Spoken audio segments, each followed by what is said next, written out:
ones from outside? Yeah. Those guys right there. Yeah. No, those are just, that's not all the way to black belt.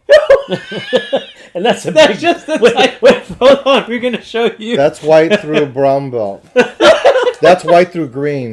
This is crazy. We have 3 pages of those. We have Danny. He's our We have Danny. He just tells us what we need. But can we get a demo from you today, sir? Sure. Yeah, great. Right. Hey, folks. We're running a little long in the teeth here, but this is really cool.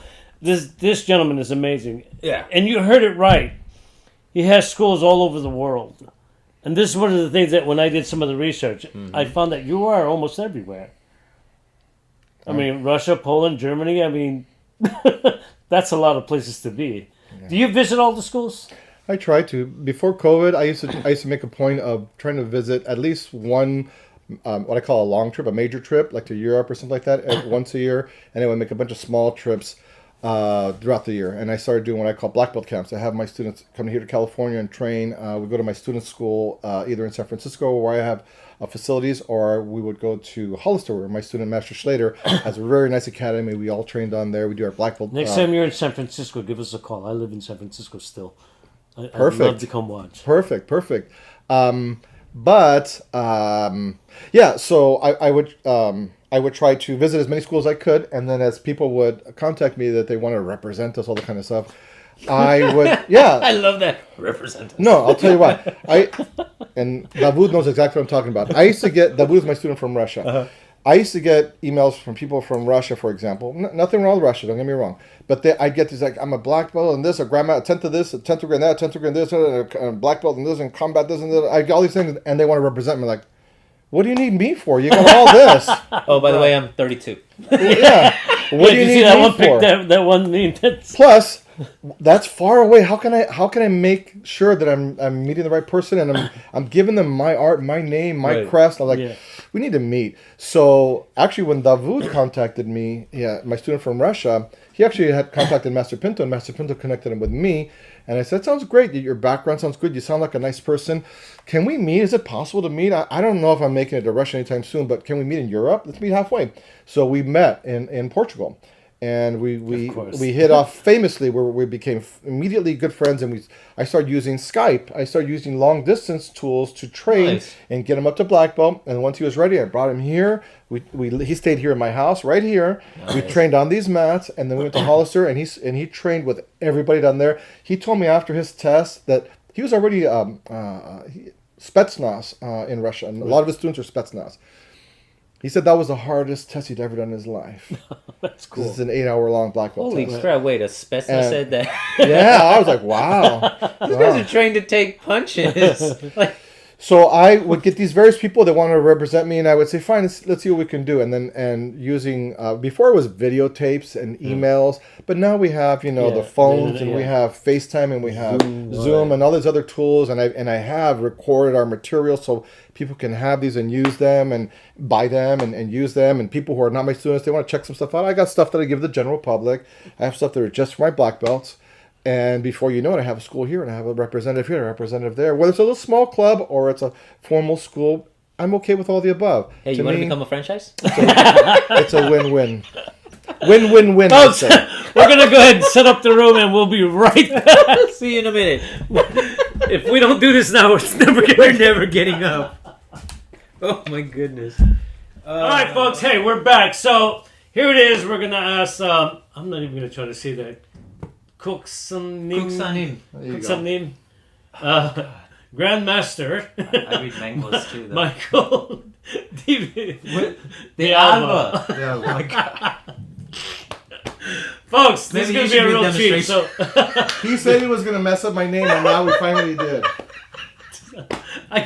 It was a simple name. Yeah. De Alba. De Alba. I got the De Alba. And you grew up in San Francisco, of all places. I should have known. Your people got conquered by the same people. Same. Anyways, here we go, folks. I'm going to get out of the way so he can trash Nain as always. Have fun. All right. What are we going to show today? What's on the menu? I guess I can give you a little bit of understanding of what my martial art is. Right? No, beautiful. Yeah, that works. So the system is called modern Farang Musul. Mm-hmm. So Farang Musul is the fighting art of the Farang warrior, right? That's what Farang Musul means. Modern Farang Musul, put together, loosely translates our translation of that is the fighting art of the modern warrior. So what we want to do is take the traditional training elements and techniques of classical martial arts, as I said earlier, and blend those with modern thinking, modern applications, modern tools, and make that into a comprehensive system. I would love to see how. So that's called modern Faramusul. So how does that look physically? So as you were saying earlier in our curriculum, there's a lot of curriculum, and I know a lot of people see our curriculum going, oh my God, that's so much stuff, I'll never learn it all. It seems very daunting. And I tell them, relax. It's actually very easy. It's not about learning 4,000 techniques. Everything is part of the one. Everything is part of the one. Everything is part of the one. So all of our techniques will eventually connect. One of the systems I learned in Korea was called Dohapsul. There's not a lot of Korean martial arts that we see here in the United States above and beyond Taekwondo and Hapkido, but there's a lot of other systems. I was very fortunate to learn not only different systems, but versions of that. So, for example, I talked about Warangdo before. Yeah. I learned different versions of Warangdo. I learned different versions of Hapkido, for example, in Taekwondo. So, like Kung Fu, you have the the Shaolin, Eastern, Southern, like all have different... Similar. But for example, Hapkido. Hapkido, the old school Hapkido, as taught by Jihan Jae, which is the lineage of Young Soo Choi, right, was very old school. They grab you and boom, the guy's on the ground in pain, and that's fine. It's very direct. And it's very painful in that regard, right?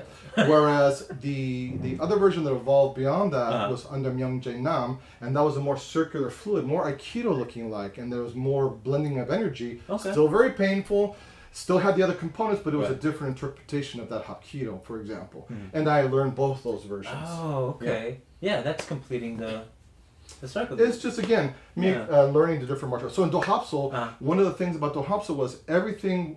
I walked in there and there was wall-to-wall weapons. And I was like, what are all these weapons? In Korea, right? What are these cool weapons? Some I recognize, some I've never seen. The meaning of Dohapsul was like everything is part of nature, is a weapon. Everything we do is a weapon. So everything that we did with actual weapons, we learned to translate to empty hand applications and vice versa. And see, for me, again, that really resonated. Like, I relate to that. So that same training, that same kind of philosophy has been integrated as a part of what we do in Farang Musul. Cool. Does that make sense? Yeah. No. So technically speaking, and again, going back to the roots of thinking about this as a Jeet Kune Do thinking, is the distance that are between my opponent and myself. So if we're in this kind of a distance, there's only certain tools that I can use in this distance. So in Farang Musul, we have 5 distances of fighting. Okay? So the 5th range would be here, where I can't reach you with my natural longest weapon, a kick.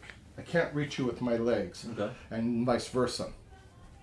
But there's techniques that we use here. One of the techniques that we use here is called safe monitoring, where I can see what is going to happen and I can start making a plan to, if anything, when I want to close or he closes, I can start hopefully doing something about it. Okay. And there are techniques where you get in their face really, really fast, blitz attacks, right? So those are certain techniques we can use, not only with kicks, but punches or tackling, things like that, to close the gap fast, because otherwise you can't hurt them if you can't touch them. But that's range 5. And some of the tools that work in there. Spears and... Range, and then we get long range weapons. Then in range 4, now the kicks dominate. I can reach you with my feet, not so much with my hands, but I can still reach your feet with my hands. If you kick to me, I can attack your feet with my hands. And as I attack your feet with my hands, then I move into the next range, which is now my boxing range, and I already started trapping range, which is range 2. That's the 3rd range. Oh. Right. So I went from range 4 to 3 to 2 really fast. You see that? So range 2 is one step in closer. I can still kind of use my feet in short range, but now my hands will dominate. I can't really use my elbows or my knees. So for that, I need to move into range 2. Okay. In range 2, I can still punch, short punches. I can still kick. Watch out. I can still kick high. But my elbows, headbutts, knees are now part of the equation. And I can also start trapping. And that brings us into range 1. Oh, that's... body contact. Oh, okay. Body contact. It goes from the standing position to crouching, transitioning to the ground, and vice versa. From the ground, transitioning to standing up. And the minute we have body contact, whether it's wrestling or you're grabbing by the throat and wanting to punch me, now there's body contact. This is where these kind of techniques come into play. That's where those tools, joint locks, pressure points, flesh tearing. That was scary. I want to point something out. Sorry to interrupt, but all those movements that he did, I felt like it was his entire weight that were pushing me up and down. It wasn't just his hands. It wasn't just the strength of his hands. His entire weight got... Sorry, I just wanted to point that out. We have a philosophy of, I have no technique. My technique is a completion of your technique. That's defense. Offense, my technique is to produce the missing link where I can do it onto you. Meaning, if I'm here and I want to attack first, I'm not waiting for you to move, I must produce the missing link.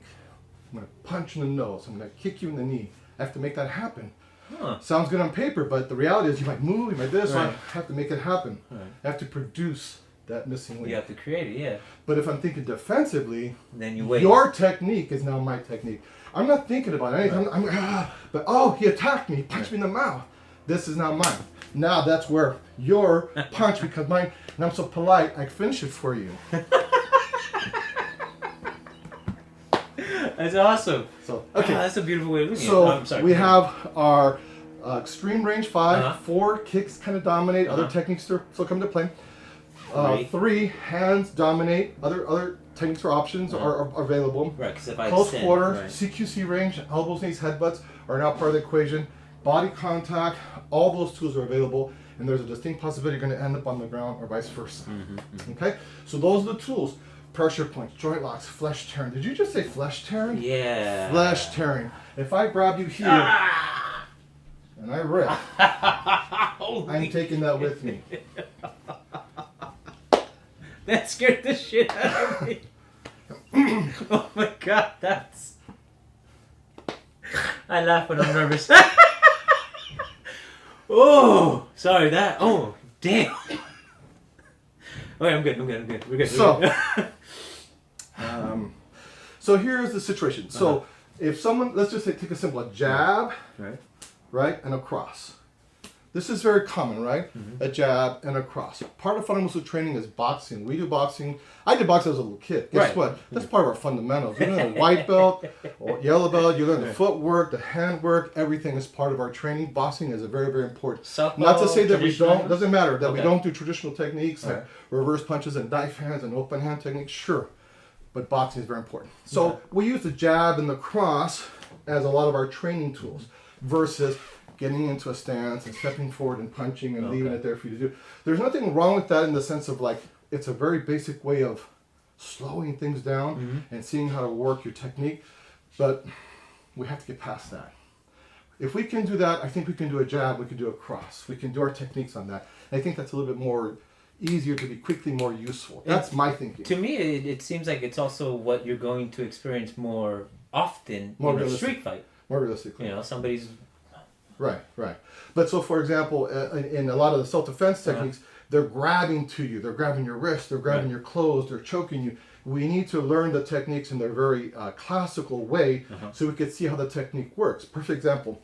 He's choking to me, and then I go, then I come here, and I take him down, and all that kind of kick, and all that kind of stuff. Classic, like jiu-jitsu, right? Hapkido, Aikido, things like that.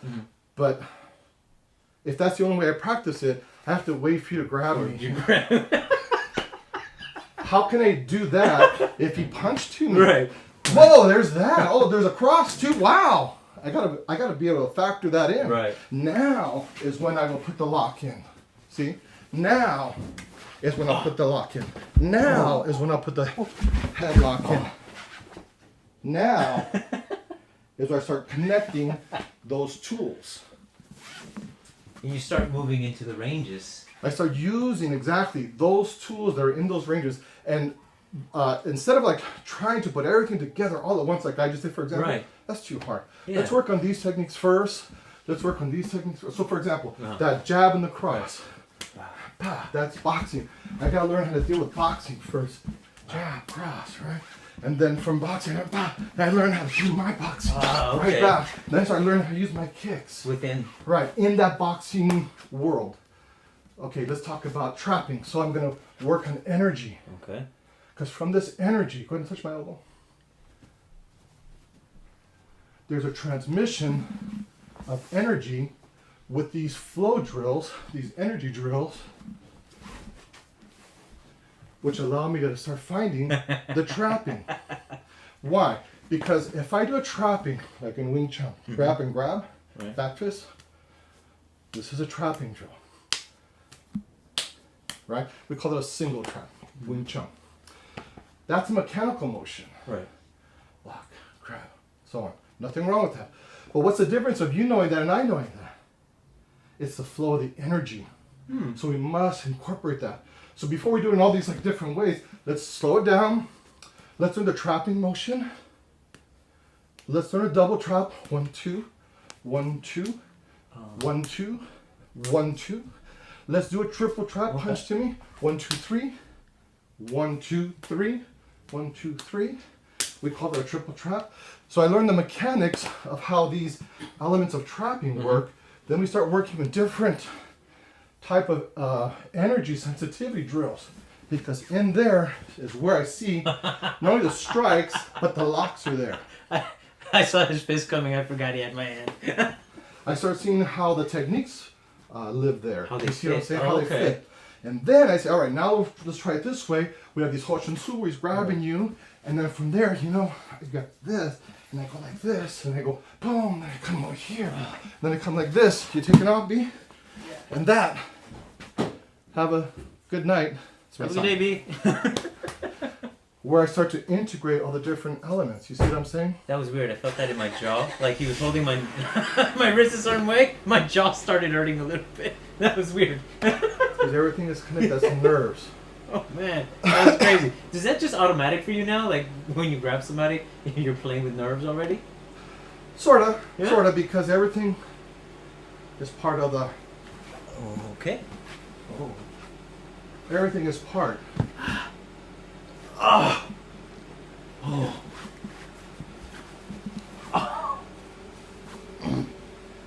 Everything is part.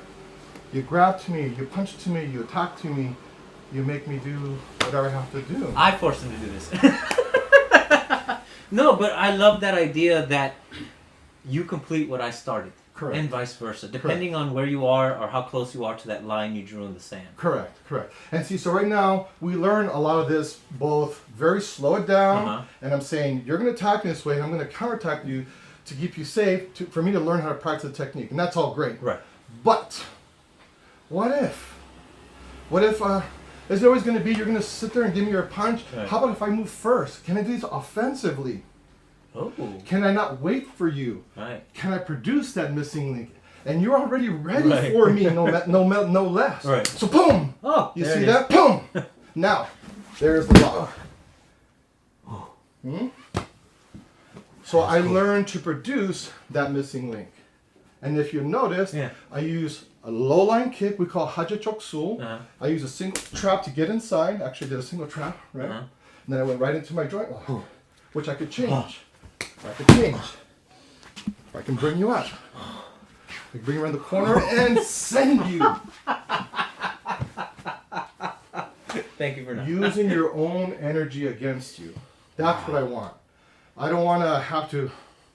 I'm too old for this. Dude, he hasn't even broken a sweat. All that manhandling he did, and he's not even glistening. I'm using his own energy against him. Because I feel warm as hell. Like, I feel like my energy's going up. When you grab to me, when you squeeze, when you headlock, when you punch, you're making energy. And it's an offensive energy to me. It's attacking energy. Remember we talked about the energy of the Yin Yang? So you I have learned to balance use that. it. I'll show you that example earlier I did. Hard style technique, right? He punches to me and I go, pa, pa! That's karate! Right. I just thrash that bone and I crack those ribs. And you can see space, angle, sharp, direct, straight line, crack the ribs. Space happens, right? Yeah. Boom, damage. In the soft technique, now this palm blows out over here at his lungs. Yeah, I remember that part. That's why I scared the crap out of me too. And as I said, in this soft technique, Right. I also have, look.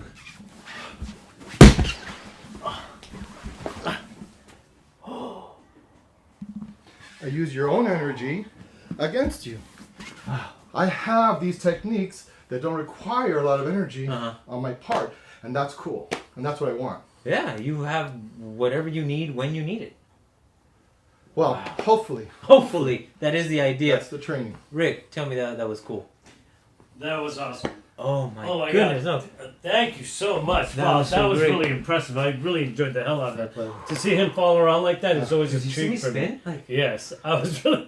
I was getting some weapons for you, but I felt like a house cat going like this. You know, when he was doing that with me earlier, when he was telling me, I was like, dude, there's a lot of power behind this guy, even though he was doing it very lightly. Yeah. And when I saw him punch, I was like, okay, he's gonna break something. he knew how to not hit the floating rib. Oh, I know. I'm like, He hit up because you here. could actually hear the thunk and the. He hit up like, here ooh. instead of down here. Right. So I was thankful for that. Thank you very much. Hey, is there anybody you want to say how they contact you or anything? Because we want to promote you. Or as do you much have as we enough can. students? Or do you- I know all over the world. All over the world. I still love teaching. I do it because, not because I'm trying to get rich or famous or anything. I just love passing on the benefits that came to me, that made me a better person, kept me safe all these years, made me happier, more well-adjusted. I want to pass that on to other people, so I teach because I have that passion for it. How do people contact you? Yes. So, we have our website. It's www.farangmusul.com. Farang Musul, FARANGMUSUL. So one word, farangmusul.com. Dude, he says it so fast, I would have never guessed that. Thank God you spelled it out. I'll give you my card so you can... Yeah, text me later on so you can put how the hell am I going to spell that? I followed along because I'm looking at it. Under Cooksanim Cooksanim. in Facebook. My email, mdalba@comcast.net. You can reach me directly. I answer. Yeah. No spam. There's a lot of my students that are also teaching in various parts around the world. Good. Like I said, you can look them up locally, like on Facebook. Russia, on Portugal, Germany, Eastern Europe, South Western Africa, Europe, South Africa, Wow. South America. That's really impressive. Yeah. Dude, seriously.